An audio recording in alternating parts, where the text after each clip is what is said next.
Peripheral nervous system, और उसमें दो तरह की तंत्रिकाएं आपको बताई थी, कपाल तंत्रिकाएं, क्रेनियल नर्व्स, 12 जोड़ी बताए थे आपको, सबकी सीक्वेंस, सबकी प्रकृति, कौन कौन सी संवेदी होती है, कौन कौन सी चालक होती है और कौन कौन सी मिश्रित होती है। इसके बाद मैंने आपको बताया था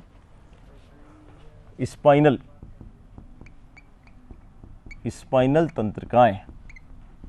स्पाइनल तंत्रिकाएं जो तंत्रिकाएं होती हैं वो स्पाइनल कॉर्ड से निकलती हैं, और ज़्यादातर जंतुओं में स्पाइनल कॉर्ड की जो संख्या होती है, स्पाइनल नर्व्स की, वो कशेरुक दंड में जितनी वर्टिब्री होती हैं उतनी होती है। जैसे कि मेढक के अंदर 10 कशेरुकाएँ होती हैं, तो इसलिए उसमें 10 जोड़ी स्पाइनल तंत्रिकाएँ होती है, लेकिन मनुष्य के अंदर स्पाइनल तंत्रिकाओं की संख्या होती है 31 जोड़ी।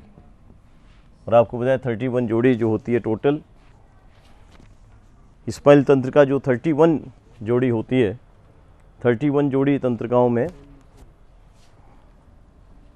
कुल जो मैंने बताया था वेट जो होता है उसका, वो 150 ग्राम होता है 31 जोड़ी का। और इनकी जो प्रकृति होती है वो मिश्रित होती है, यानी कि संवेदी भी होती है और ये चालक प्रकार की होती है। अब एक तो ये समझना है कि 31 जोड़ी जो होती है उनका वितरण किस तरीके से होता है, डिस्ट्रीब्यूशन किस तरह से होता है, यानी कि कशेरुक दंड के किस भाग में कौन कौन सी स्पाइनल नर्व्स पाई जाती हैं। तो इसका डिस्ट्रीब्यूशन यदि हम देखें,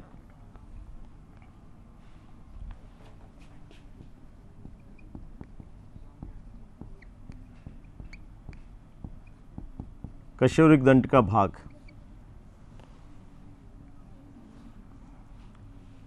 पांच भाग होते हैं कशेरुक दंड के। एक तो होता है ग्रीवा, थोरेसिक, सर्वाइकल, सबसे पहला भाग होता है सर्वाइकल, उसके नीचे भाग होता है वक्षीय, थोरेसिक, उसके बाद होता है लंबर, चौथा भाग होता है सैक्रल, और पांचवा भाग होता है पुच्छ यानी कि कॉडल। 5 भाग होते हैं कशेरुक दंड के।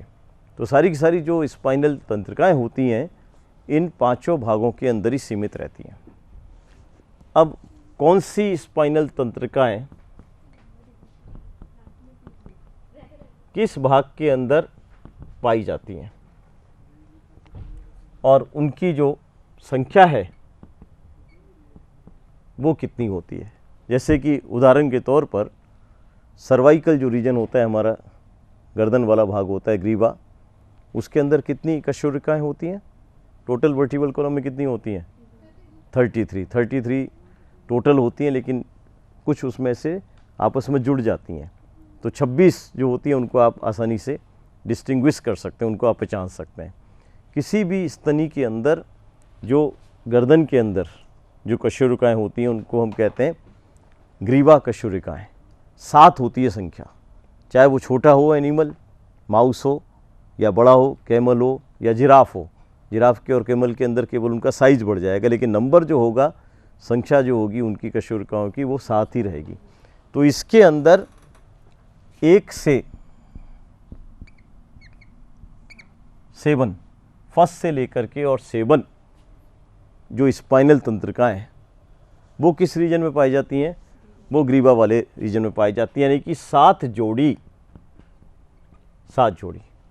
फिर इसके बाद में 8 से लेकर के 20, 8 से लेकर के 20 यानी कि कितनी हो गई, 8 से लेकर के 20, 8 से लेकर के 20 तक 12 जोड़ी। 12 जोड़ी जो होती हैं वो किसके अंदर होती हैं, वक्षीय वाले भाग में, थोरेसिक रीजन में। फिर 21 से लेके 27 कितनी हो गई, 7 जोड़ी। फिर 28 से 31 यानी कि 4 जोड़ी। तो ये यहाँ तक तो वितरण होता है मनुष्य के अंदर। हमारे अंदर टेल रीजन नहीं होता, इसलिए कोई भी टेल रीजन में नहीं पाई जाती। लेकिन जैसे रैबिट पहले पीएमटी के सिलेबस में हुआ करता था, तो यदि रैबिट की बात करें तो यहाँ पर 31 से लेकर के और 37, यानी 37 जोड़ी होती है रैबिट के अंदर स्पाइनल तंत्रिकाओं की संख्या। तो 31 से और 37 यानी कितना हो गया? 7 जोड़ी, 7 जोड़ी। तो हमारे अंदर तो यहाँ पर 12 और 7 19 और 7 26 और 4 31, यहीं पर 31 जोड़ी हो गया। और सॉरी 31 से 6 जोड़ी, 32 से होगा ना, ये 31 तक तो वहीं आ गया। 32 से लेकर के 37 6 जोड़ी, यानी कि ये टोटल कितना हो गया रैबिट के अंदर? 37 पेयर। तो रैबिट के अंदर तो होते हैं 37 पेयर्स स्पाइनल तंत्रिकाओं का, मनुष्य के अंदर होते हैं 31 जोड़ी, क्योंकि पुच्छ वाले भाग में नहीं पाए जाते। अब आपसे पूछा जाए सबसे ज़्यादा स्पाइनल तंत्र की संख्या कहाँ होती है, तो आपके आंसर हो जाएगा बक्षीय वाले भाग में सबसे ज़्यादा स्पाइनल तंत्र की संख्या होती है। सबसे कम कहाँ होती है, तो रीजन हो जाएगा सैक्रल रीजन के अंदर सबसे कम स्पाइनल तंत्र की संख्या होती है। तो एक तो ये पता होना चाहिए कि स्पाइनल जो नर्व हैं उनका वितरण हमारे शरीर में किस तरीके से होता है। दूसरा बात, तीसरा जो तंत्र है वो आपको मैंने बताया था ऑटोनॉमिक नर्वस सिस्टम। हाँ बोलो। ये यहाँ से लेकर के अभी 1-2 दिन पहले लेक्चर में बताया था कि ब्रेन के चारों तरफ तो क्या है, कपाल, स्कल, क्रेनियम, और उसमें मैंने एक छिद्र बताया था जो करोटी का छिद्र, फोरामेन ऑफ मोनरो सबसे बड़ा जो छिद्र है, वहाँ से ये फोरामेन मैग्नम से क्या निकलता है आपका स्पाइनल कॉर्ड, और वो वर्टिबल कॉलम के अंदर है। तो स्पाइनल कॉर्ड से जो तंत्रिकाएँ निकल रही हैं वो वर्टिबल कॉलम के थ्रू ही तो बाहर निकलेंगी। तो ये से एक वर्टिब्री है, मान लो ये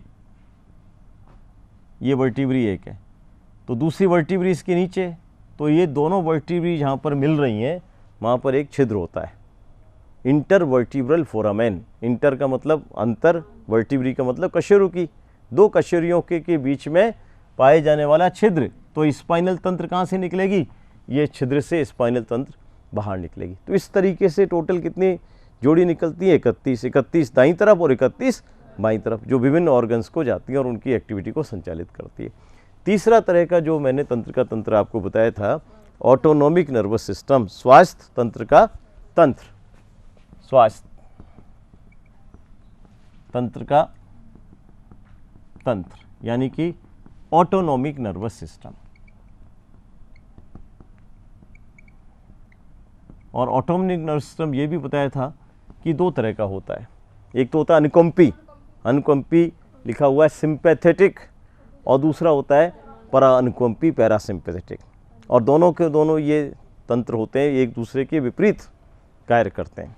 अनुकंपी तो होता है वो हमारी बॉडी की सिंपैथी में काम करता है, यानी कि हमको वो सुरक्षा प्रदान करता है, और उसमें ऊर्जा जो होती है वो उन एक्टिविटी के अंदर व्यय होती है, खर्च होती है। सिंपैथेटिक कोई भी एक्टिविटी होगी उसमें ऊर्जा खर्च होगी, और वो हमारी बॉडी को कंफर्ट देने के लिए, हमारी बॉडी को सपोर्ट देने के लिए होता है।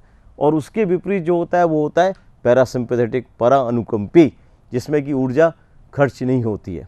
तो जैसे कोई भी आप एक्टिविटी देखें, इसमें से यदि कोई भी प्रश्न आता है कि कौन सी एक्टिविटी हमारे शरीर में ऐसी है जो अनुकंपी है और कौन सी एक्टिविटी ऐसी है जो परा अनुकंपी है। अनुकंपी का जैसे आपकी जो हार्ट रेट होती है उसके अंदर वृद्धि हो जाना, जैसे मान लो कोई स्ट्रेस की कंडीशन है, कोई विपरीत परिस्थिति है और उसके अंदर एकदम से हार्ट रेट बढ़ जाती है, कोई आपने डरावनी चीज़ देख ली तो हृदय दर बढ़ जाएगी, कोई आपने सौरो न्यूज़ सुन ली, दुख की कोई सूचना सुन ली तो आपकी हृदय दर बढ़ जाएगी। तो ये किस तरह की एक्टिविटी होगी, इसका उदाहरण आप लिखते रहिएगा, हृदय की गति में वृद्धि, यानी कि आपकी हार्ट बीट बढ़ गई तो इंक्रीज हो रहा है हार्ट बीट, हार्ट बीट का इंक्रीज होना, ये किस तरह की एक्टिविटी होगी, ये सिंपैथेटिक एक्टिविटी होगी। और इसके विपरीत क्या होगा, पैरासिम्पैथेटिक। किसी भी कारण से कोई हार्मोन आपकी बॉडी में ऐसा सीक्रेट हो गया कि हार्ट बीट आपकी मंद हो गई, कम हो गई, तो ये किसका उदाहरण है, ये पैरासिम्पैथेटिक एक्टिविटी का। मैंने बताया दोनों एक दूसरे के विपरीत कार्य करती हैं, जैसे हृदय गति का बढ़ जाना सिंपैथेटिक, हृदय गति का कम हो जाना पैरासिम्पैथेटिक। इसी तरीके से आपको बताया था मैंने कि आपकी जो रुधिर वाहिनियाँ होती हैं उनके अंदर गुहा होती है जिसमें कि रुधिर का प्रवाह होता है। तो आपकी रुधिर वाहिनी यदि सकड़ी हो जाए, यानी गुहा का यदि व्यास कम हो जाए, तो उस केस में आपका जो रक्तचाप है वो बढ़ जाएगा, क्योंकि उसको सकरी गुहा में से रुधिर को प्रवाह करना होगा, तो आपका रुधिर दाब बढ़ जाएगा। इसको हम कहते हैं वैसो कंस्ट्रिक्शन। कंस्ट्रिक्शन का मतलब सकरा हो जाना, वैसो का मतलब ब्लड वेसल्स, तो रक्त वाहिनियों का संकुचन हो जाना, धमनियों में संकुचन की क्रिया होना, जिससे कि ब्लड प्रेशर बढ़ जाएगा ऑटोमेटिकली। तो वो क्रिया जो होती है जिसमें कि धमनियों का या शिराओं का व्यास कम हो जाता है अंदर से, और उसको वैसो कंस्ट्रिक्शन कहते हैं, वो किस तरह की एक्टिविटी है? वो सिंपैथेटिक एक्टिविटी है। इसी तरीके से इसके विपरीत वैसो डायलेशन, यानी कि आपका रुधिर का दाब उस केस में कम हो जाएगा, क्योंकि अंदर का व्यास बढ़ गया। जैसे कोई चीज़ है, ये मान लो आपका कोई रुधिर वाहिनी है, तो इसके अंदर का व्यास ये है, ये क्या है? ल्यूमन गुहा, जिसके कि अंदर रुधिर रहता है। अब मान लो एक तो ये कि हॉर्मोन्स की वजह से ये व्यास कम या ज़्यादा हो रहा है, लेकिन मान लो किसी के अंदर स्थायी कोई परिवर्तन हो जाए, कोई आदमी ज़्यादा घी खा रहा है, कोलेस्ट्रॉल ज़्यादा ले रहा है, तो मैंने बताया कोलेस्ट्रॉल यहाँ पर ये जमना स्टार्ट हो जाएगा। और जब कोलेस्ट्रॉल लगातार जमता रहेगा तो इसका कम हो गया ना व्यास, तो कम होगा तो रुधिर को इसमें से जाने के लिए ज़्यादा दबाव बनाना पड़ेगा। तो ये तो हो गई परमानेंट स्थिति कि उसको हाई ब्लड प्रेशर हो गया उस व्यक्ति को। लेकिन जिसको हाई ब्लड प्रेशर नहीं है, हम सामान्य स्थिति के अंदर भी हमारा रुधिर का दाब अपने आप कम या ज़्यादा होता रहता है। जैसे मान लो आपको सर्दी के दिनों में क्या होगा, अंदर बॉडी के अंदर ऐसी क्रिया होनी चाहिए कि हमको सर्दी कम लगे, तो उस केस में क्या होगा, हमारी जो रुधिर वाहिनियाँ हैं उनके अंदर क्या होगा, वैसो कंस्ट्रिक्शन हो जाएगा। वैसो कंस्ट्रिक्शन ऑटोमेटिकली हो जाएगा हार्मोन्स की वजह से। तो उस केस में क्या होगा, रुधिर का दबाव बढ़ जाएगा और उस केस में कम बहाव होगा, रुधिर का दाब बढ़ेगा तो कम बहाव होगा। तो हमारी ऊर्जा जो है, अंदर की जो ऊष्मा है वो त्वचा पर कम आएगी, यानी कम ऊष्मा बाहर निकलेगी। शरीर के अंदर ऊष्मा ज़्यादा रहेगी, तो ऊष्मा ज़्यादा रहेगी तो शरीर में गर्माहट रहेगी, यानी कि हमारे अंदर शरीर का तापक्रम मेंटेन रहेगा। तो ये सामान्य परिस्थिति में भी ये रुधिर वाहिनियों का जो व्यास होता है ये कम या ज़्यादा हो सकता है। रुधिर वाहिनियों का व्यास कम होना ये होगी सिंपैथेटिक एक्टिविटी, और उसका बढ़ना होगी ये पैरासिम्पैथेटिक एक्टिविटी। इसी तरीके से जैसे कि हम सांस लेते हैं, तो सांस लेते हैं, सांस लेने में यानी श्वसन दर हमारी बढ़ रही है, तेज़ी से हम सांस ले रहे हैं। आपको बताया था कई परिस्थिति, जैसे आप योगा करते हैं, आप एक्सरसाइज करते हैं, तो श्वास दर आपकी बढ़ जाती है उस केस में, तो आप जल्दी जल्दी सांस लेते हैं, जल्दी जल्दी सांस बाहर निकालते हैं। तो इसी तरीके से श्वास दर का बढ़ना यानी लंग्स में ज़्यादा फुलावट होना, ये किस तरह की एक्टिविटी होगी, ये एक्टिविटी होगी आपकी अनुकंपी। और इसके विपरीत यदि हो जाए तो क्या होगा, वो पैरानुकंपी एक्टिविटी होगी। तो सांस दर में अधिक वृद्धि होना, सांस दर में वृद्धि होने की क्रिया हो जाएगी, वो अनुकंपी हो जाएगी। और सांस दर में कमी होना किसी भी कारण से, तो वो क्रिया किस तरह की हो जाएगी, वो परानुकंपी हो जाएगी। इसी तरीके से जैसे आँख की पुतली होती है, आप जानते हैं आँख की पुतली जैसे अपने आप, आपको कुछ करने की जरूरत नहीं है, आँख की पुतली अपने आप सिकुड़ जाएगी और अपने आप फैल जाएगी। ये किस तरह की ये क्रिया होती है, ये प्रतिवर्ती क्रिया होती है, जिसमें आपको और हमको कुछ नहीं करना होता है। जैसे फॉर एग्जाम्पल आप इस कमरे के अंदर प्रवेश करते और उसमें अंधेरा है, तो बाहर आपकी जो पुतली थी, जब आप बाहर थे तो वो सिकुड़ी हुई अवस्था में थी, क्योंकि कम प्रकाश की आवश्यकता थी आपके नेत्र को। नेत्र में ज़्यादा प्रकाश नहीं जाना चाहिए, नहीं तो रेटिना आपका डैमेज हो सकता है। तो जब आप अंदर प्रवेश करेंगे किसी भी डार्क कमरे में अंदर प्रवेश करेंगे, तो आपकी बाहर तो पुतली कैसी थी, सिकुड़ी हुई अवस्था में थी।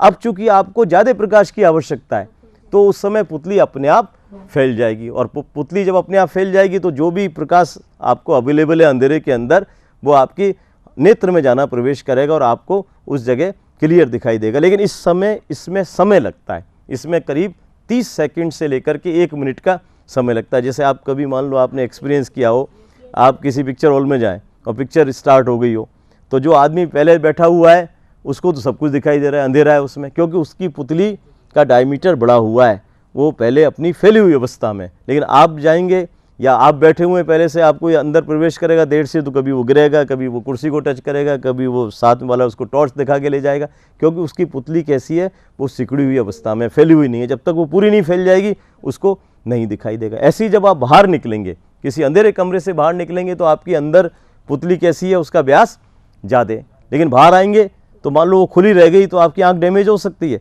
क्योंकि लाइट की तीव्रता बाहर ज़्यादा है, तो उस समय पुतली में संकुचन होना अपने आप प्रारंभ हो जाएगा। तो पुतली के अंदर आंख में डायलेशन होना हमारे लिए अच्छा है। डायलेशन क्यों, अंधेरे में हमको तभी दिखाई देगा। तो डायलेशन होने की जो क्रिया होगी वो तो होगी सिंपैथेटिक, और उसका उल्टा, उसका पुतली का हमेशा सिकुड़ी हुई अवस्था में रहना। जब आप प्रकाश में रहेंगे तो हमेशा सिकुड़ी हुई अवस्था में रहेगी। कई बार, अब एक दो बार ऐसे भी क्वेश्चन आए हुए हैं, जैसे आपकी पुतली का डायमीटर आपको बढ़ाना है।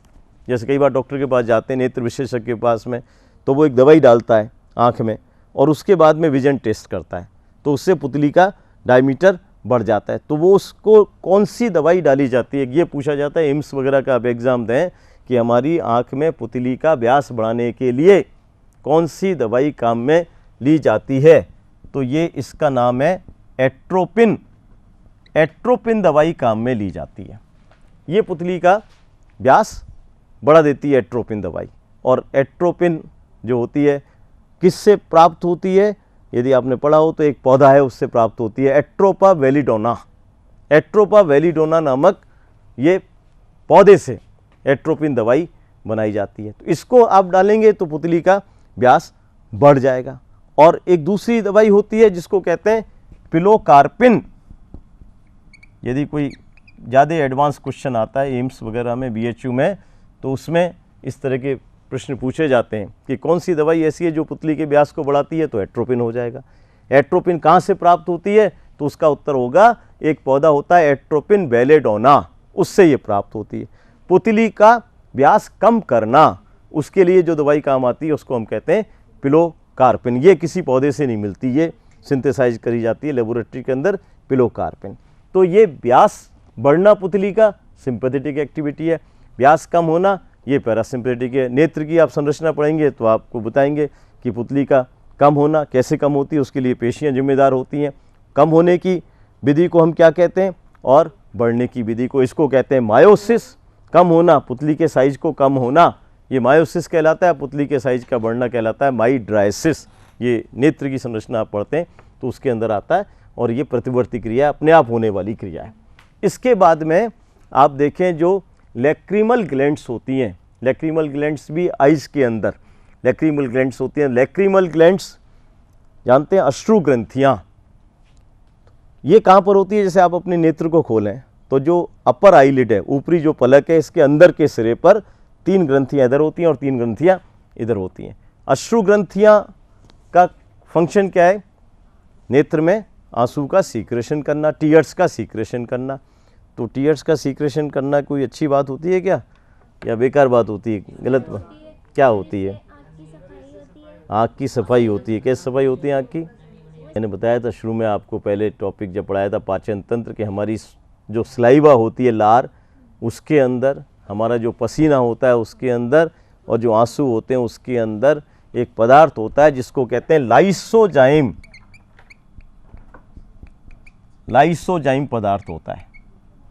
तो लाइसोजाइम क्या होता है, कोई भी जीवाणु हमारे शरीर में प्रवेश करता है। जीवाणु कैसे प्रवेश करेगा, या तो भोजन के रूप में, तो भोजन के रूप में अंदर जाएगा तो जो आपका स्टोमक है वहाँ तो HCl है, वो उसको नष्ट कर देगा, तो आपको इन्फेक्शन नहीं होगा। या फिर आपकी और क्या चीज़ खुली हुई है, या आपका यहाँ पर मैंने बताया था जो नेजल अपर्चर है ये खुला हुआ है, नासावेश, तो इसमें मैंने बताया था म्यूकस होती है, तो म्यूकस उसको चिपका लेगी, वो उसको अंदर नहीं जाने देगी। या फिर आँख के रास्ते प्रवेश कर सकता है या कान के रास्ते प्रवेश कर सकता है। तो आँख के रास्ते प्रवेश करेगा तो वो लैक्रिमल ग्लैंड से जो आंसू निकलते हैं उनमें लाइसोजाइम है। तो लाइसोजाइम क्या करेगा, जो जीवाणु होगी उसकी सेल वॉल होती है, सेल वॉल किसकी बनी होती है, सेल वॉल सेलुलोज की बनी होती है, तो उसको वो नष्ट कर देगा और उसके आपको संक्रमण नहीं होगा। लेकिन ये आवश्यकता से ज़्यादा, जब लैक्रिमल ग्लैंड्स जब आवश्यकता से ज़्यादा आंसू सीक्रेट करनी है, ज़्यादा उत्तेजित हो जाती हैं, तो उस केस में आपको जैसे कोई सौरों की न्यूज़ है, दुख हो रहा है आपको, कोई मार रहा है आपको, तो फिर वो उत्तेजित हो जाएंगी। तो ज़्यादा आंसू सीक्रेट होंगे तो वो आँख से निकल के आपके चीक पर आ जाएंगे। लेकिन हमेशा ये मतलब नहीं कि उसी टाइम सीक्रेट होते हैं, हमेशा हर व्यक्ति के आँखों में आंसू सीक्रेट होते हैं, because it is good for us. ये हमारे नेत्र में इन्फेक्शन नहीं होने देता है। तो अश्रु ग्रंथुओं से लैक्रीमल ग्लैंड्स जो होती हैं उसका संबंधन का मतलब है कि कम आंसू, उतने ही आंसू सीक्रेट करना जितना कि हमको ज़रूरत है, जितनी हमारी आँख में समा सकते हैं और उससे हमको फ़ायदा हो रहा है। लेकिन ज़्यादा सीक्रेट हो जाए तो मैंने बताया उत्तेजना हो जाए, तो उस केस में इसको कहते हैं पैरासिम्पैथेटिक एक्टिविटी। जितने ज़रूरी हैं उतना सीक्रेट होना ये अनुकंपी, आवश्यकता से ज़्यादा सीक्रेट होना ये क्या हो जाएगा, परानुकंपी।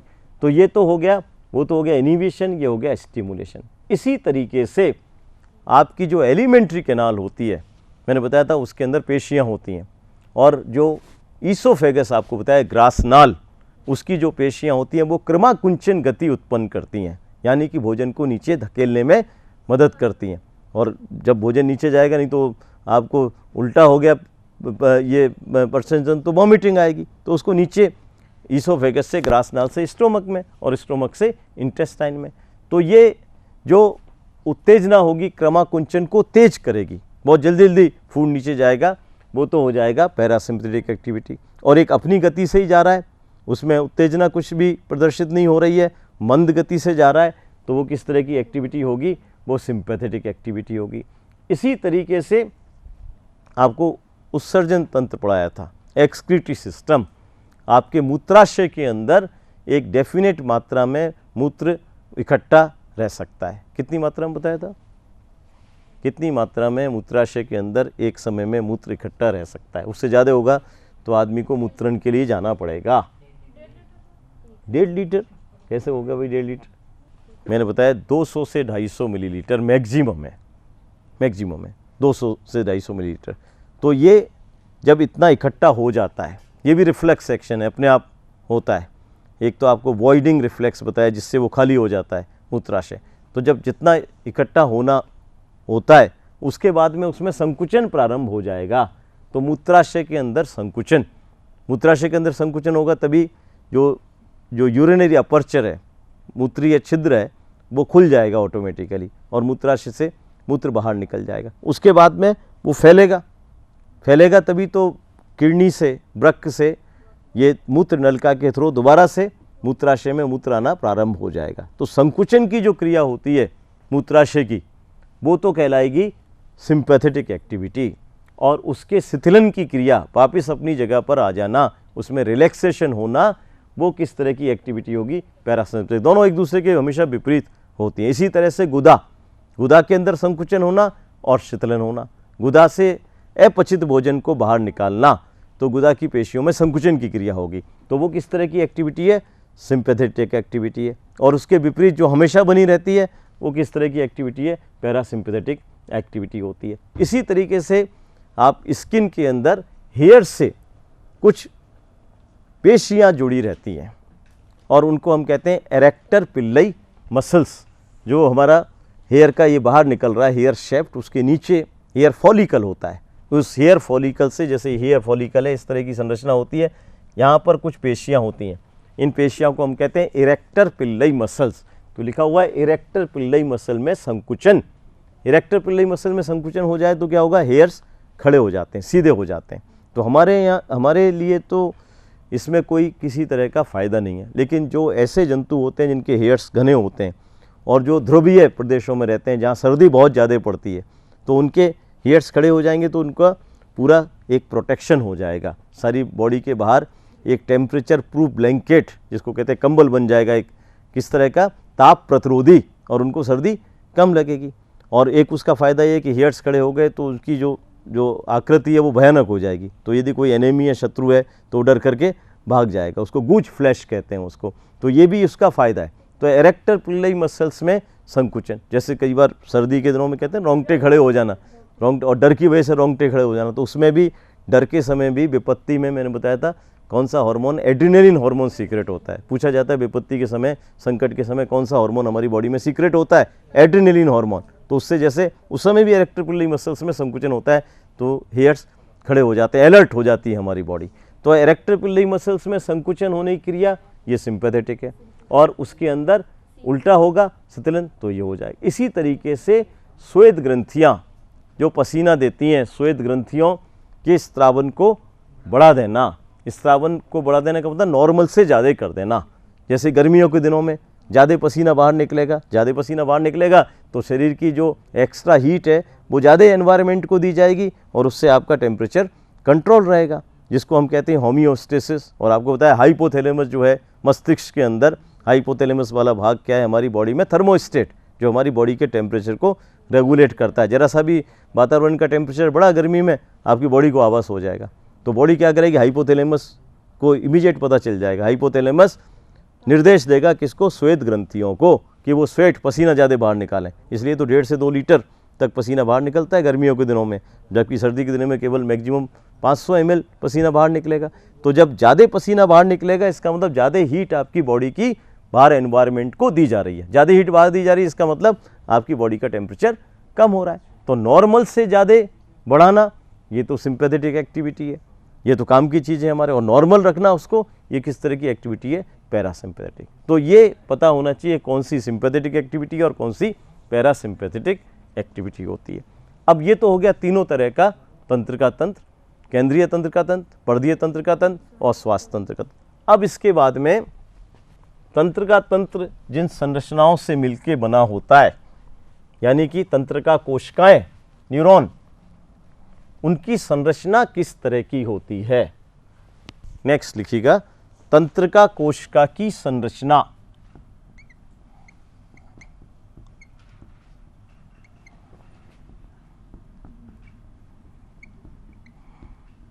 तंत्र का कोशिका या जिसको कहते हैं न्यूरॉन,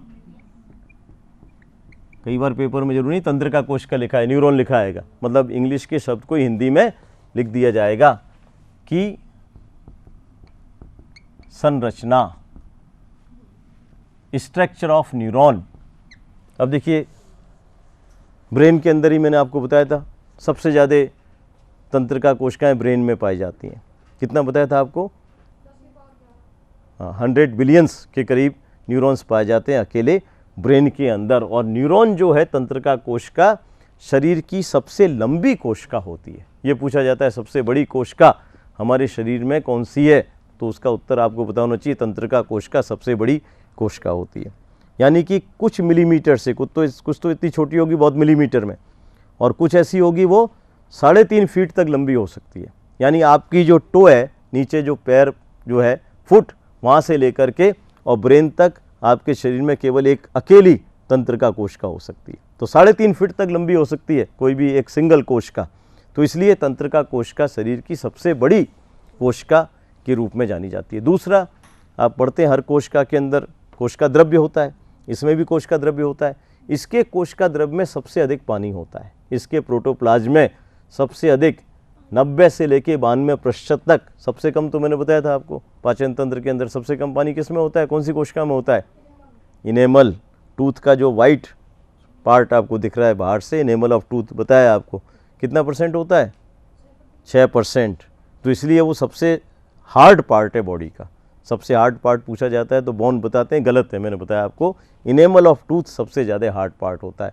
सबसे ज़्यादा सॉफ्ट पार्ट क्या है, वो तंत्र का कोशिका है। क्यों है सॉफ्ट पार्ट, क्योंकि इसमें सबसे अधिक पानी 90 से 92% पानी पाया जाता है। अब किसी तंत्र का कोशिका की आप, किसी भी तंत्र का कोशिका की आप संरचना देखें, देखिएगा, वो तो केवल दिखाने के लिए, लेकिन मेरा अपना तरीका है, जब तक आप बनाना नहीं जानेंगे खुद, जब तक कोई मतलब नहीं है कैसे बनाया जाता है, और उसमें सब चीज़ आ जाएगी। आपको किसी चित्र बनाना जानते हैं आप, किसी का बगैर देखे बना सकते हैं, इसका मतलब पूरा वर्णन आपको मालूम है। ये तो केवल एक इम्प्रेशन देने के लिए इस तरह का होता है, लेकिन अब इसको कहाँ से बनाना है, क्या बनाना है, सारी चीज़ में नहीं आएगी। देखिए, तंत्र का कोशिका कोई भी होती है, उसके 3 भाग होते हैं।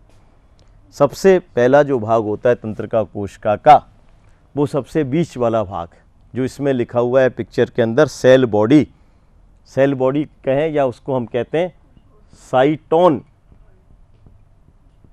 साइटोन, ये जो दिख रहा है ना आपको, ये वाला जो भाग है सेल बॉडी, ये प्रवर्ध के नीचे वाला भाग, तो इसको जो मेन पार्ट होता है उसको साइटोन या कोशिका पिंड, हिंदी में कहेंगे तो हो जाएगा कोशिका पिंड। एक भाग तो ये होता है, बता रहे हैं आपकी सारा भी। दूसरा भाग ये जो प्रवर्ध निकले हुए हैं, एक तो ये लंबा निकला हुआ है एक्सॉन और दूसरे छोटे छोटे निकले हुए हैं, क्या लिख रहा है, डेंड्राइन। दोनों को मिला देंगे तो हो जाएगा तंत्रिका प्रवर्ध, तंत्रिका से निकलने वाली संरचनाएं, यानी कि न्यूराइट, तंत्रिका प्रवर्ध। और तंत्रिका प्रवर्ध दो तरह के होंगे, एक तो कहलाएंगे डेंड्राइट्स या डेंड्रॉन और दूसरा कहलाएगा एक्सॉन। अभी बता रहे हैं दोनों में क्या अंतर होता है।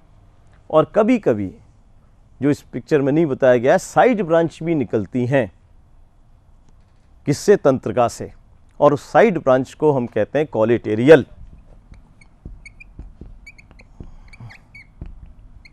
कॉलेटेरियल इसका मतलब तीन भाग हो गए। किसी भी तंत्रिका कोशिका में, अधिकांश तंत्रिका कोशिकाओं में अधिक से अधिक तीन भाग हो सकते हैं, एक साइटोन या कोशिका पिंड, दूसरा तंत्रिका प्रवर्ध, डेंड्राइट्स या एक्सॉन दो तरह के होते हैं, और तीसरा कॉलेटेरियल। अब देखिएगा किस तरह की संरचना, ये जरूर पता होना चाहिए आपको, किसी भी चीज़ को कहाँ से तो बनाना स्टार्ट करना है और कितना उसको बनाना है, कैसे बनाना है आपको।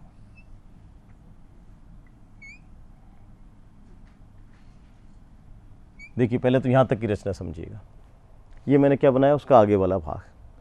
तो ये जो मेन पार्ट है ये तो है साइटोन।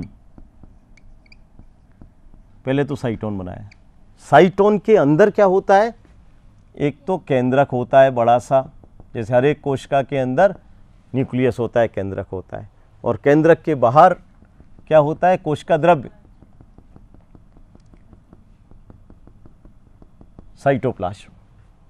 साइटोप्लाज्म के अंदर सारे कोशिकीय अंगक जो आप बनाएंगे नहीं ना बना सकते, किसी भी डायग्राम में नहीं मिलेगा। माइटोकॉन्ड्रिया होगा, गोल्जी बॉडी होगा, एंडोप्लाज्मिक रेटिकुलम होगा, लाइसोसोम होगा, लेकिन सेंट्रियोल नहीं होता है। ये पता होना चाहिए कौन सा कोशिकीय अंग तंत्रिका कोशिका में नहीं पाया जाता। ये बहुत इंपॉर्टेंट क्वेश्चन है। सेंट्रियोल नहीं पाया जाता। सेंट्रियोल्स या इसको हम कहते हैं सेंट्रोसोम। सेंट्रियोल या सेंट्रोसोम नहीं पाया जाता, ये अनुपस्थित रहता है। और इसीलिए यदि पूछा जाए कि तंत्रिका कोशिका में विभाजन क्यों नहीं होता, आरबीसी में विभाजन क्यों नहीं होता, मैंने क्या बताया, सेंट्रियोल नहीं होता। या इसी को मैं ऐसे पूछ लूँ कौन सा कोशिकीय अंग विभाजन के लिए अनिवार्य है, तो उत्तर क्या हो जाएगा, सेंट्रियोल। यदि सेंट्रियोल नहीं है तो विभाजन नहीं होगा। तो तंत्रिका कोशिका में कभी विभाजन नहीं होता। इसलिए जन्म के समय ज़्यादा होगी, 10 साल बाद और कम हो जाएगी, 20 साल बाद और कम हो जाएगी, 50-60 साल के बाद जाएंगे तो 30-35% तंत्रिका कोशिकाएं ब्रेन की कम हो जाएंगी। इसलिए एल्जीमर डिजीज, भूलने की बीमारी इसलिए हो जाती है कि ब्रेन में हमारी तंत्रिका कोशिकाओं की संख्या कम होती जाती है। तो सेंट्रियोल्स नहीं होता, सेंट्रोसोम नहीं होता, इसलिए तंत्रिका कोशिका में विभाजन नहीं हो सकता। दूसरा बात, हाँ किसी में भी सेंट्रियोल नहीं होता, इनके अंदर भी, ब्रेन के अंदर भी, तंत्रिका कोशिका में। अब देखिएगा इसके अंदर जो दूसरी संरचना होती है वो आप देख सकते हैं, ये जो मैंने बनाए हैं इनको हम कहते हैं निजल साइंटिस्ट का नाम है, निजल के कण या कि निजल्स ग्रेनूल, निजल्स ग्रेनूल्स, NISSL, ये तो साइंटिस्ट का नाम है, निजल अपोस्ट्रोफ एस, निजल ग्रेनूल। ये मैं इसलिए बता रहा हूँ अलग से कि इस पे 3-4 बार क्वेश्चन आ चुका है PMT में। निजल ग्रेनूल्स क्या होते हैं, जो खुरदरी एंडोप्लाज्मिक रेटिकुलम जो होती है, दो तरह की होती है, एक तो चिकनी और एक खुरदरी। खुरदरी एंडोप्लाज्मिक रेटिकुलम पे क्या लगे रहते हैं, राइबोसोम, इसलिए वो खुरदरी है। और उनका फंक्शन क्या होता है, प्रोटीन संश्लेषण का। तो ये खुरदरी एंडोप्लाज्मिक रेटिकुलम के छोटे छोटे टुकड़े होते हैं जिन पर राइबोसोम्स लगे होते हैं। तो इसका कार्य क्या हो जाएगा, तंत्रिका कोशिकाओं में प्रोटीन का संश्लेषण। तो आपसे ये पूछ ले जाए कि तंत्रिका कोशिकाओं में प्रोटीन का संश्लेषण किस संरचना के द्वारा होता है, तो उत्तर क्या होगा, निजल्स ग्रेनूल। या निजल्स ग्रेनूल्स क्या होते हैं, खुरदरी एंडोप्लाज्मिक रेटिकुलम के छोटे छोटे टुकड़े जिन पर राइबोसोम्स लगे होते हैं, या इनका कार्य क्या होता है, प्रोटीन सिंथेसिस का कार्य इनका होता है। अब इससे ये जो प्रवर्त निकल रहा है इसको एक्सोन कहेंगे। यानी दो तरह के प्रवर्त निकलते हैं, एक तो लंबा, यहाँ पर इसकी साइड ब्रांच हो सकती है,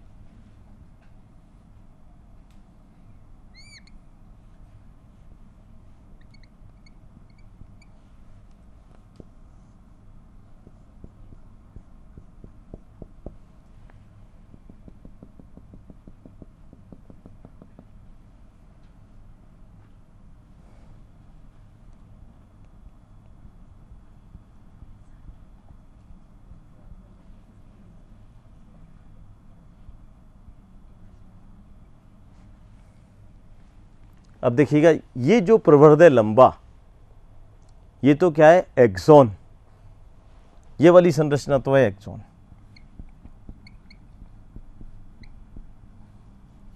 और ये जो संरचना आप देख रहे हैं ये क्या है डेंड्रॉन। आपको पता है ना दो तरह के प्रवर्त होते हैं, एक्सोन और डेंड्रॉन। डेंड्रॉन को डेंड्राइट भी कहते हैं। दोनों के अंदर अंतर क्या है ये समझ लीजिएगा। जैसे डेंड्रॉन जो होते हैं और एक्सोन, दोनों में अंतर क्या है? एक तो डेंड्रॉन्स छोटे होते हैं और जबकि एक्सोन बड़ा होता है। देख रहे हैं आप डेंड्रॉन का साइज छोटा है, एक्सोन का साइज बड़ा है। एक तो अंतर ये हो गया, डेंड्रॉन छोटे होते हैं, एक्सोन बड़े होते हैं। दूसरा आप क्या देख रहे हैं, डेंड्रॉन की संख्या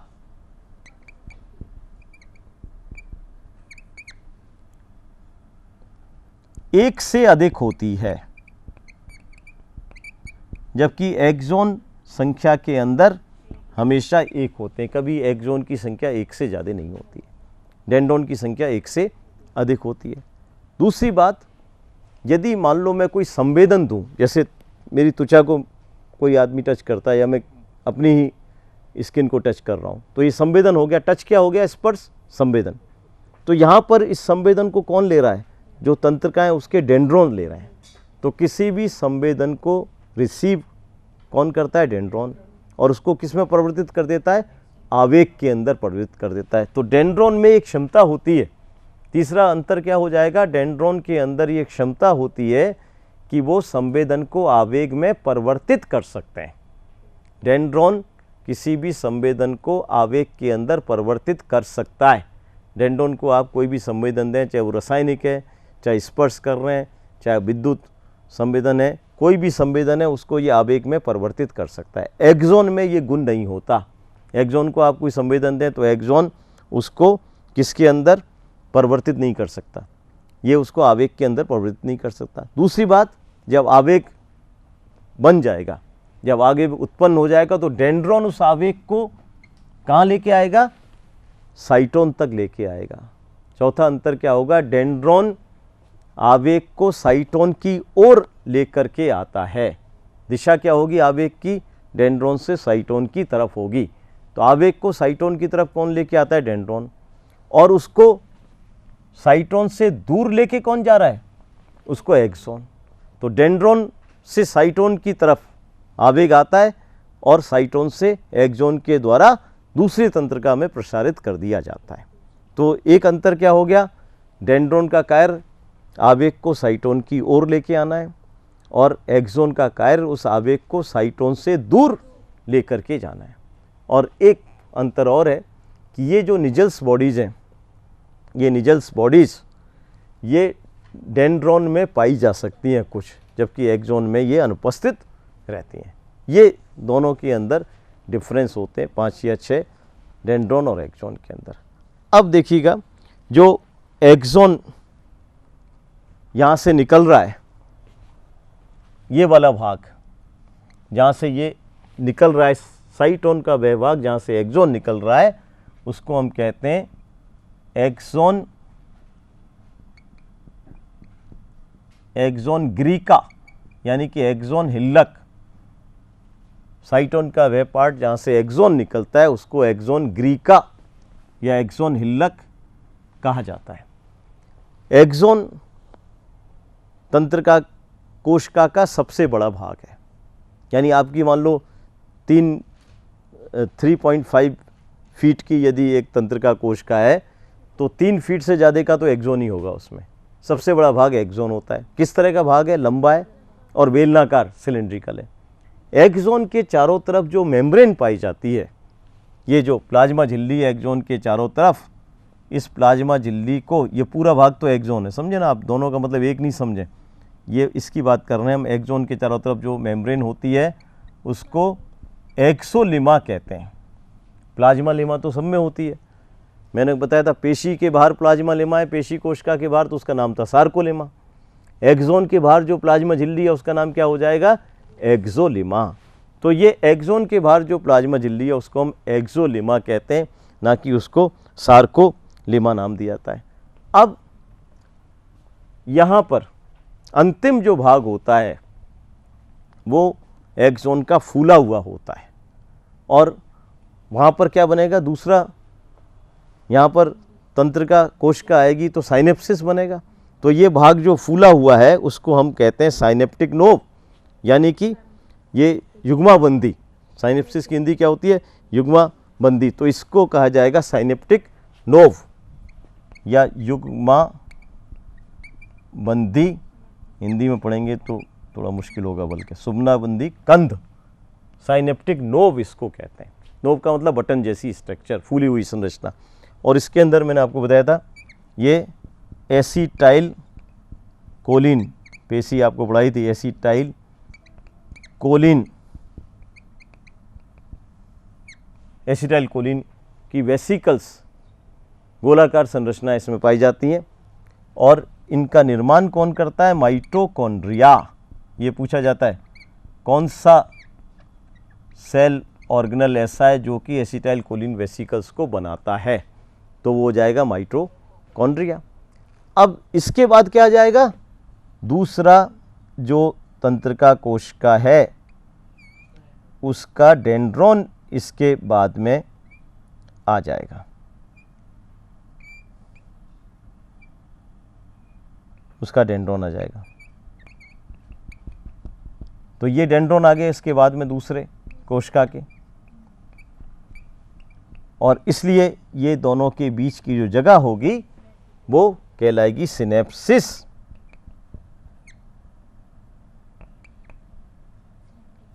या सिनेप्टिक जंक्शन, जो भी आप लिखना चाहें, जंक्शन भी कह सकते हैं।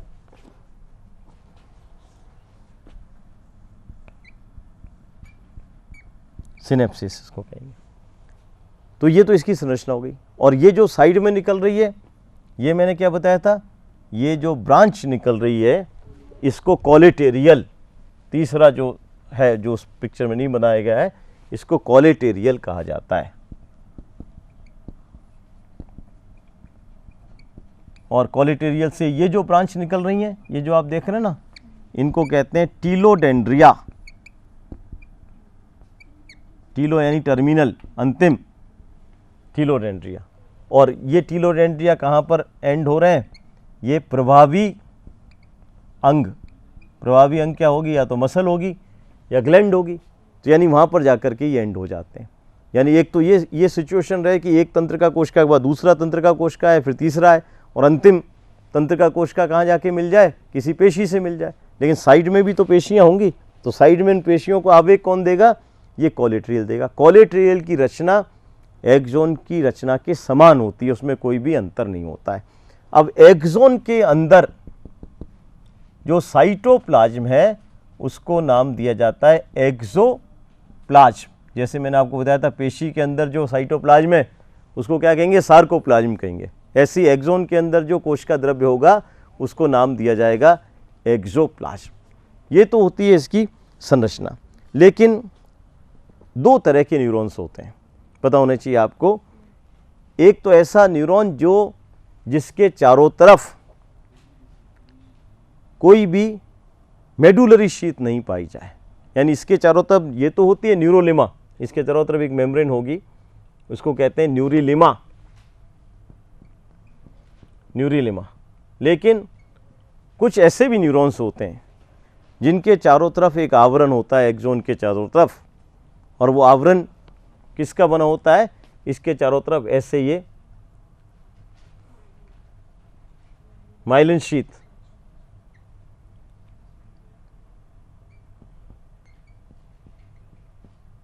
माइलिन आच्छादित माइलिन शीथ पाई जाती है। तो यदि माइलिन शीथ पाई जाएगी, स्वान सेल जिसको कहते हैं, इसके चारों तरफ ये, और फिर इसके बाद फिर दोबारा से होगी, समझिएगा इसको, दोबारा से होगी ये।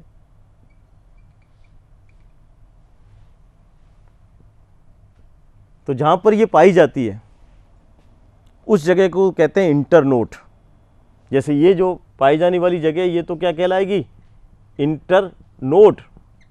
और जहां पर ये नहीं पाई जा रही है, नहीं पाई जाने का मतलब जहां पर ये दोनों मिल रहे हैं, जैसे इसके बाद देखिए आप, ये दोबारा से इंटरनोड होगा।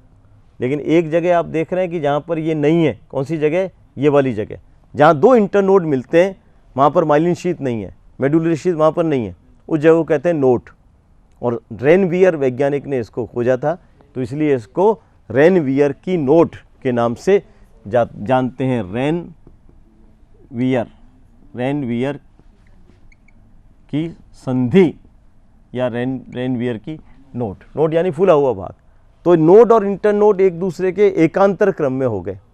एक नोड होगा तो उसके बाद इंटरनोड होगा, फिर उसके बाद क्या होगा, नोड होगा। जहाँ पर माइलिन शीथ नहीं पाई जाती है वो जगह तो कहलाती है नोड ऑफ रेनवियर, जहाँ पर पाई जाती है वो जगह कहलाती है इंटरनोड। तो दो तरह के न्यूरॉन्स होते हैं, एक तो कहलाएंगे मेडुलेटेड, जिसमें मेडुलरी शीथ या माइलिन शीथ पाई जाती है, चाहे मेडुलरी शीथ कहें या माइलिन शीथ कहें एक ही बात है। और एक कहलाते हैं अनमेडुलेटेड या नॉन मेडुलेटेड या अनमाइलिनेटेड, यानी कि जिसके चारों तरफ मेडुलरी शीथ का आवरण नहीं होता है। और मैंने आपको ये बताया था कि ब्रेन में या स्पाइनल कॉर्ड में दो तरह का द्रव्य पाया जाता है, एक तो ग्रे मैटर और एक वाइट मैटर। वाइट मैटर के अंदर तो मेडुलेटेड न्यूरॉन्स होते हैं, उसके अंदर तो मेडुलेटेड होते हैं, और ग्रे मैटर में कैसे होते हैं, नॉन मेडुलेटेड न्यूरॉन्स पाए जाते हैं। ये भी आप लिख लीजिएगा। श्वेत जो द्रव्य होता है, चाहे वो मस्तिष्क के अंदर हो चाहे तंत्रिका रज्जु के अंदर हो, वाइट मैटर के अंदर मेडुलेटेड न्यूरॉन्स पाए जाते हैं, यानी कि मेडुलरी शीथ जिसके अंदर हो मेडुलेटेड न्यूरॉन्स तो पाए जाते हैं वाइट मैटर के अंदर।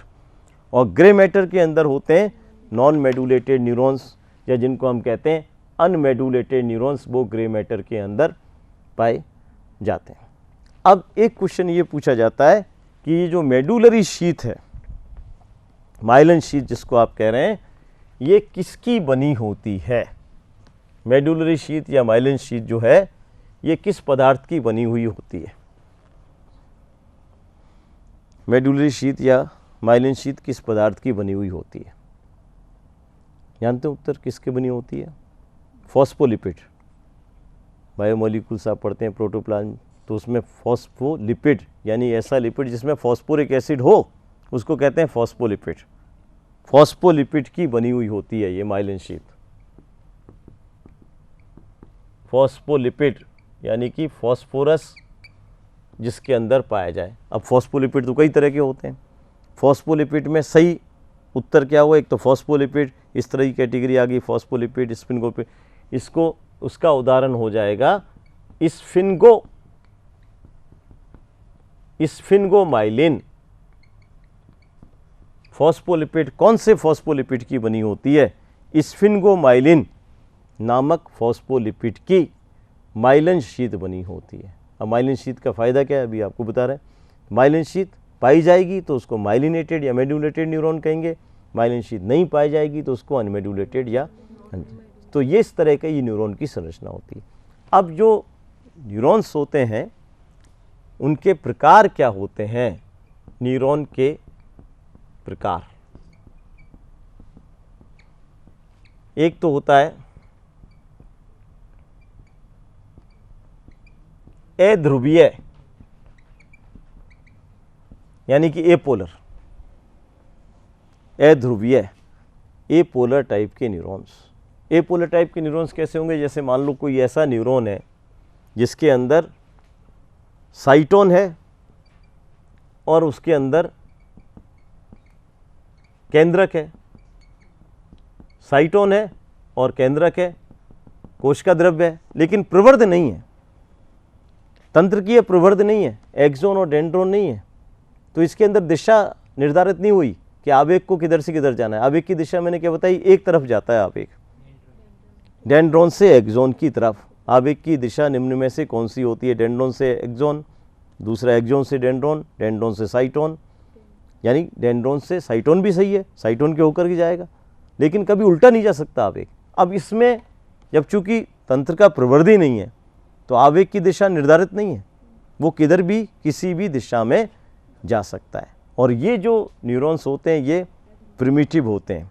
प्रिमिटिव का मतलब अल्प विकसित, कम विकसित होता है। सबसे पहले तंत्रिका कोशिका कौन से जंतुओं में देखी गई थी? बायोडाइवर्सिटी पढ़ी है आपने, जैव विविधता, क्लासिफिकेशन, वर्गीकरण, कल मैंने क्वेश्चन पूछे थे आपसे। सबसे पहले तंत्रिका कोशिका कौन से जंतुओं में देखी गई थी? मेंढक में, सीलेंट्रेट्स में, हाइड्रा के अंदर सीलेंट्रेट्स में। और वो किस तरह के न्यूरॉन थे? वो अध्रुवीय न्यूरॉन थे। सबके नर्व नेट बनता है, उसमें ना डेंड्रोन होते हैं ना एक्सोन होते हैं। तो ये जो न्यूरॉन्स होते हैं ये सीलेंट्रेट्स के अंदर अध्रुवीय टाइप के न्यूरॉन्स पाए जाते हैं। दूसरा होता है एक ध्रुवीय। एक ध्रुवीय नाम से पता चल रहा है यूनिपोलर। यूनिपोलर, एक ध्रुवीय। एक ध्रुवीय में क्या हो जाएगा कि साइटोन होगा और साइटोन से ये एक्सोन निकलेगा, इससे एक ये ब्रांच निकलेगी और ये एक्सोन इस तरीके से ख़त्म हो जाएगा। तो इस तरह का जो न्यूरॉन है वो किस तरह का है?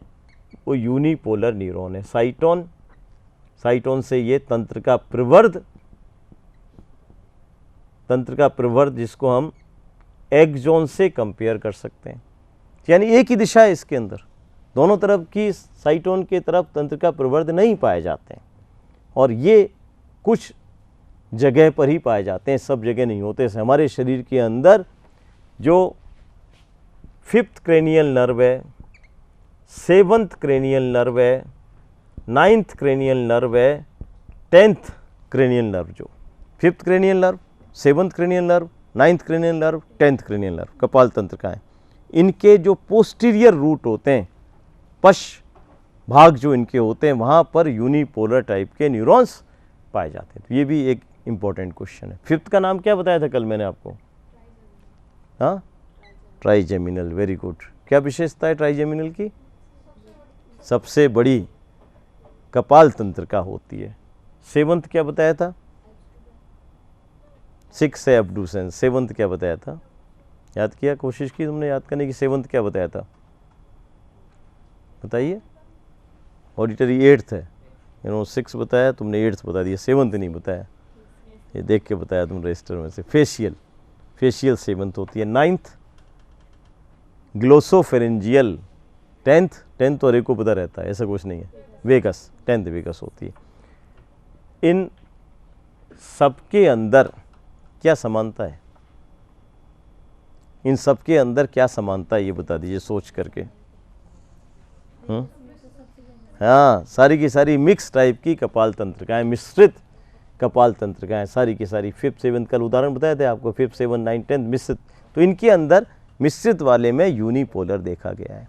अब एक जो सवाल अक्सर आता है, पुराने आप क्वेश्चन देखते हैं तो वो अक्सर एक सवाल मिलता है, द्विध्रुवीय यानी कि बाइपोलर।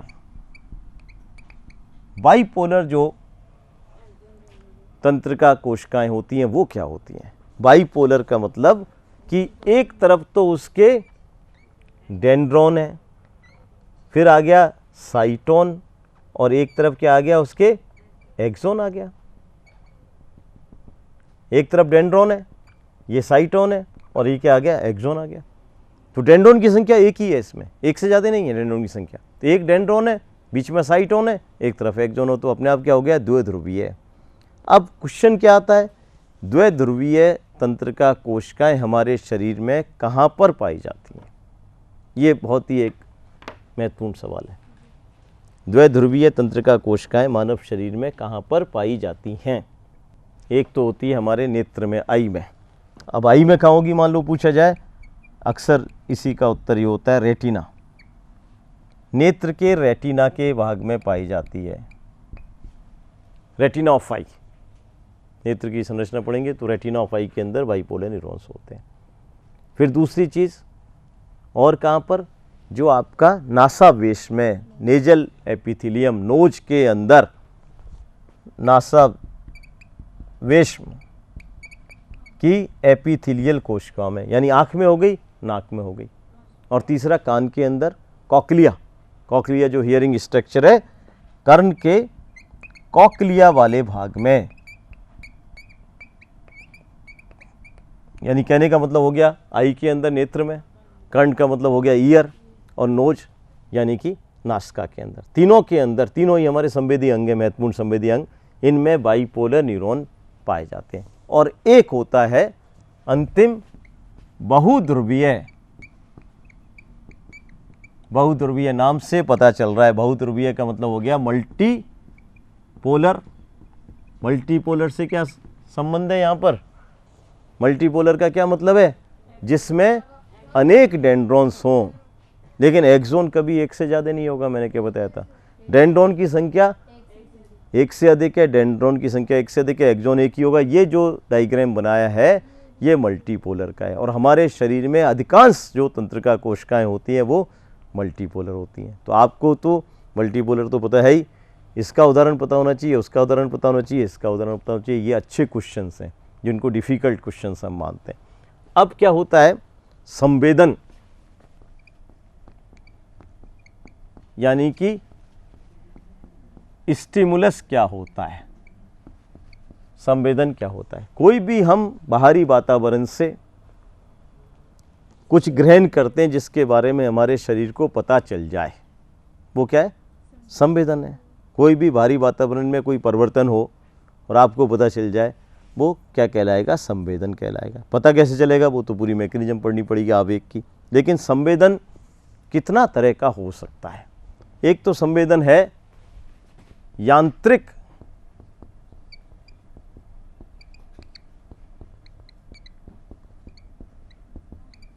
यांत्रिक, यांत्रिक मैकेनिकल, जैसे कि स्पर्श, टच। टच किस तरह का संवेदन है, ये यांत्रिक है। आपके शरीर को कोई टच करे, आप किसी के शरीर को टच करें किसी चीज़ से, तो वो यांत्रिक है, आपको पता चल जाएगा, ये यांत्रिक संवेदन है। दूसरा संवेदन हो सकता है भौतिक, फिजिकल। फिजिकल, फिजिकल क्या है, जैसे ताप। आप धूप में बैठे हुए हैं, थोड़ी देर तक तो आपको पता ही नहीं चलेगा, लेकिन थोड़ी देर बाद आपको ईचिंग होने लगेगी, यदि गर्मी के दिन है तो ताप संवेदन है। और उसने क्या, आवेग उत्पन्न किया है, और आवेग आपके मस्तिष्क तक गया है जिससे आपको पता चला है। ऐसे ही ताप हो गया। कोल्ड, आइस आपके शरीर को टच कर दे, आइस क्यूब रख दें, आपको पता चल जाएगा, कोल्ड, वो भौतिक संवेदन है। विंड, विंड का मतलब जैसे हवा तो हमेशा रहती है वातावरण में, लेकिन तेज़ी से हवा चले, हमेशा जो रहती है वो तो नॉर्मल सामान्य तो पता ही नहीं चलेगा आपको, क्योंकि क्यों नहीं पता चलेगा, उसके अंदर इतना पावर नहीं है कि वो आवेग बना सके, वो आवेग में परिवर्तित हो सके। ऐसा संवेदन, संवेदन की वह मात्रा जो आवेग बना सके उसको कहते हैं थ्रेशोल्ड, और जो नहीं बना सके वो क्या हो गया, नॉन थ्रेशोल्ड। यानी आवेग नहीं बनेगा तो पता ही नहीं चलेगा आपको, हल्का सा स्पर्श है पता नहीं चलेगा, ज़्यादा स्पर्श है पता चलेगा, जब तक कि वो आवेग में परिवर्तित नहीं होगा आपको मालूम नहीं चलेगा। तो इसके अंदर ताप हो गया, कोल्ड हो गया, और विंड हवा, और प्रेशर एटमॉस्फेरिक प्रेशर। जैसे आप सी लेवल पे नॉर्मल एटमॉस्फेरिक प्रेशर आपको पता नहीं चलेगा, आप ऊंचाई वाले स्थानों पर जाएंगे, एटमॉस्फेरिक प्रेशर वायु का दाब कम होगा तो आपको जी मितलाने लगेगा, वॉमिटिंग की फीलिंग होने लगेगी, आपको हेडेक होने लगेगा। तो वो क्या है, वो दाब की वजह से है। इसी तरीके से रासायनिक, केमिकल, जैसे आपकी त्वचा को कोई एसिड अम्ल डाल दे, कोई क्षार डाल दे, तो वो क्या हो गया, केमिकल। तेजाब डाल दिया, केमिकल हो गया। तो उससे भी संवेदना उत्तेजित होगी और उससे भी आवेग उत्पन्न होगा। और फोर्थ होता है विद्युत, इलेक्ट्रिकल। ये तो आप जानते हैं, इलेक्ट्रिक के वायर को छू लेंगे तो तुरंत झटका लगेगा, तो वो क्या है, वो इलेक्ट्रिकल, वो संवेदन है, और उससे भी आवेग बनेगा। तो ये चारों तरह के संवेदन, इसके अलावा कुछ नहीं होता, या तो भौतिक होगा, या रासायनिक होगा, या यांत्रिक होगा, या इलेक्ट्रिकल होगा। लेकिन उसमें इतनी उसमें शक्ति होनी चाहिए, इतनी उसकी तीव्रता होनी चाहिए कि वो आवेग में परिवर्तित हो सके। आवेग में परिवर्तित होगा तभी हमारे शरीर को उसकी सूचना जाएगी, तभी हमको शरीर का पता चलेगा, उसको हम थ्रेशोल्ड कहेंगे। और उससे कम होगा तो उसकी तीव्रता का मालूम नहीं चलेगा, उसको हम कहेंगे नॉन थ्रेशोल्ड या ए थ्रेशोल्ड। तो अभी आपने सारे तो पूरे मस्तिष्क की संरचना पढ़ ली, अंदर उसके कैविटीज़ होती हैं उसके बारे में पढ़ लिया, उसके साथ साथ मैंने फंक्शंस बताए थे सारी मस्तिष्क से संबंधित संरचनाओं के। इसके बाद आपको तंत्रिका रज्जु की संरचना, उसका ट्रांसफर सेक्शन, अनुप्रस्थ काट क्या होता है, ये तो बताया था केंद्रीय तंत्रिका तंत्र। पर्दीय तंत्रिका तंत्र में क्या पढ़ा आपने, जो कपाल तंत्रिकाएँ होती हैं 12 जोड़ी, उनके नाम, उनका वितरण, उनकी प्रकृति। स्पाइनल नर्व्स आपको बताइए आज, जो 31 जोड़ी होते हैं, उनका वितरण क्या होता है।